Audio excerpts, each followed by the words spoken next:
pain associated with my cancer was significant. It grew over time, it grew more intense. It grew from the area of the coccyx out to my two hips and down to my legs. And it got progressively worse. And nothing that the doctors could do, despite their best efforts, could deal with that pain. I was diagnosed breast cancer in June 2004. After 3 years, it metastasis to my right hip and all over my bones. Before, I'm really so active. I do everything. I can go anywhere. But when I had that severe pain on my bone, everything is stopped. I just want to stay at home. I want to stay in bed. And I can't do anything, even though I want to do something in the house, I can't do it anymore. I suffered the pain more than 16 months. The pain had become so extreme, as I indicated already, that we were becoming a little bit scared, I would say, about what the future was going to be. Am I going to get in worse pain? Is the pain going to remain where it is for the rest of my life? As his wife, I was stunned by the progression of pain. It really affected absolutely everything in our life. Whether it was Christmas and we're trying to sit around the tree with my daughters and their family, and he spread out on the couch, unable to really participate. I was surprised at the progress of the pain, that it went from annoyance to overwhelming inability to get out of bed. He was in a prone position, I would say, probably 23 hours a day. It was very hard. He started out on opioids, the most mild. That didn't work. It progressed. We got up to, I don't even know what is the strongest opioid that he was on, but I do know that when he was hospitalized for the extreme pain, he was on intravenous morphine and also Dilaudid, neither of which made more of a difference after the first 10 minutes. So it really affected everything in our family, everything as a couple, everything as the extended family. It was really tough. I never tell her this, but deep within me, I feel more hurt than her. Because whenever I see her in a painful, mode, I just can't take it. But I just hide my feelings, because I had to be strong. You can't do anything, You just see her, just constantly in pain, and it's so hard to take, honestly. Yeah, they give me medication, like the narcotics one to relieve my pain, but I cannot take the narcotics pain medication because it keep me vomiting and more sick.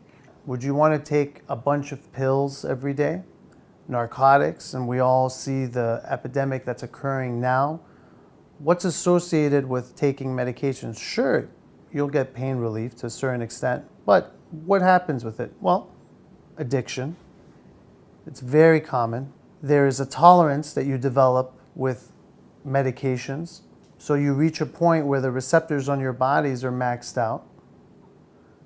The other side effects that come with it, constipation. That you just don't know how you're going to deal with the pain that you're experiencing if everything that they've given you so far hasn't worked. This cancer affected my lifestyle. The initial pain was in a place where I could not sit for a while. I got to the point where I never ate a meal, probably for more than a wheel, without lying down, being in a backwards position. During the course of this progression, I was seeing pain medication doctors, and their solution early on was to come up with some medical, some chemical, some pill that could make it be better. What was interesting to me was that I've been through, at this point, a number of opioids. I've been through morphine. I've been through all kinds of medications that are designed to deal with pain. I discovered the cryotherapy use for treating pain really by Googling it.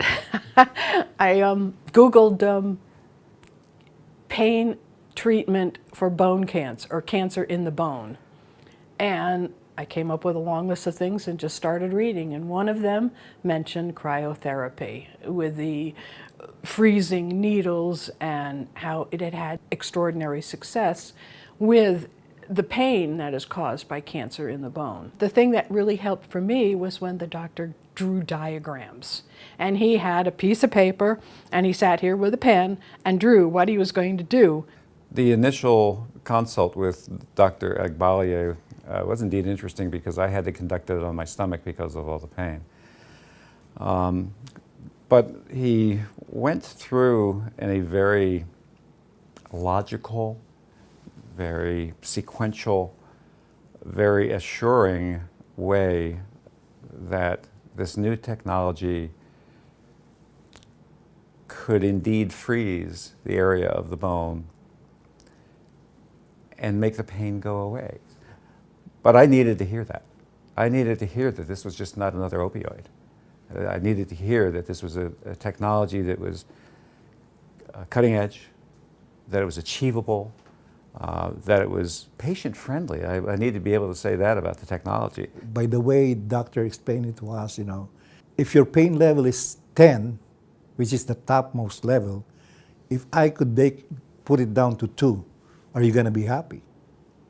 And when my wife heard that, she said, hey, I never had, any chance to feel that kind of, pain at level 2 only. Initially, Dr. Agbalia told me that, this is a really easy procedure. You're going to be awake the whole time and everything will move smoothly. So when I get consults or patients that come to see me, the first question is, well, doc, we have heard something about this cryotherapy for bone. What does it entail? How does it work? And it's very easy for me to explain it to them because I always draw a picture. And drawing pictures in relation to bone is easy because you don't have to be the best artist for it. You can draw a quick picture. But everything in the body has nerves. Everything has a sensation or a tactile feel. The bones have nerves as well. So when you're using this cryotherapy, you're basically freezing the nerves in the bone. By freezing them, you're killing the cells. You're killing the nerve cells. So that's how I explain to patients how cryotherapy works. This is basically the needle. If you look, it's really not much bigger than sometimes the tip of the pen, right, or the ink part of the pen. So this is what's going to be introduced into the skin. There's measurements on here, and again, we're doing this all under imaging, so it's very safe. We're not guessing where it's going. I'm going to get it to where I need it. So it's going to create an ice ball. Now the ice ball is going to be based off of which type of probe I use or what measurement in that probe that I have, and I can make it conform to different shapes and lengths or widths based off of what I want. So if you start having less pain, we're doing it correctly. Okay, and that's what I genuinely anticipate for today. I tell them that there is no question that you're going to get pain relief with cryotherapy. It's instantaneous, and that's how I usually assess how their pain is on the table. As we're doing the cryotherapy, I assess the patients and they communicate, I don't feel pain. And that's usually a good stopping point. So within minutes to an hour, they're going to feel complete relief. And when she came back, from the actual procedure to the room, what I saw? First, I saw a smiling wife that I've never seen for so long time. Long time. She never smiled. It's only that particular moment, and I was so happy that I could cry, really. That's one of the feelings that, that I can never forget. After the procedure of the cryotherapy, all my pains are gone. I'm so really happy. I don't have pain anymore, and I wanna live. I wanna live more. From the time we got into the room where the procedure was to be held, to the time I made it back to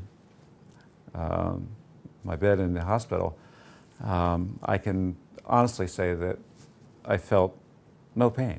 So he started getting a life back, and we actually went on a cruise, and managed to enjoy ourselves. But the pain at the site that was treated was gone, and it was like 100% improvement. I've been a nurse for 23 years.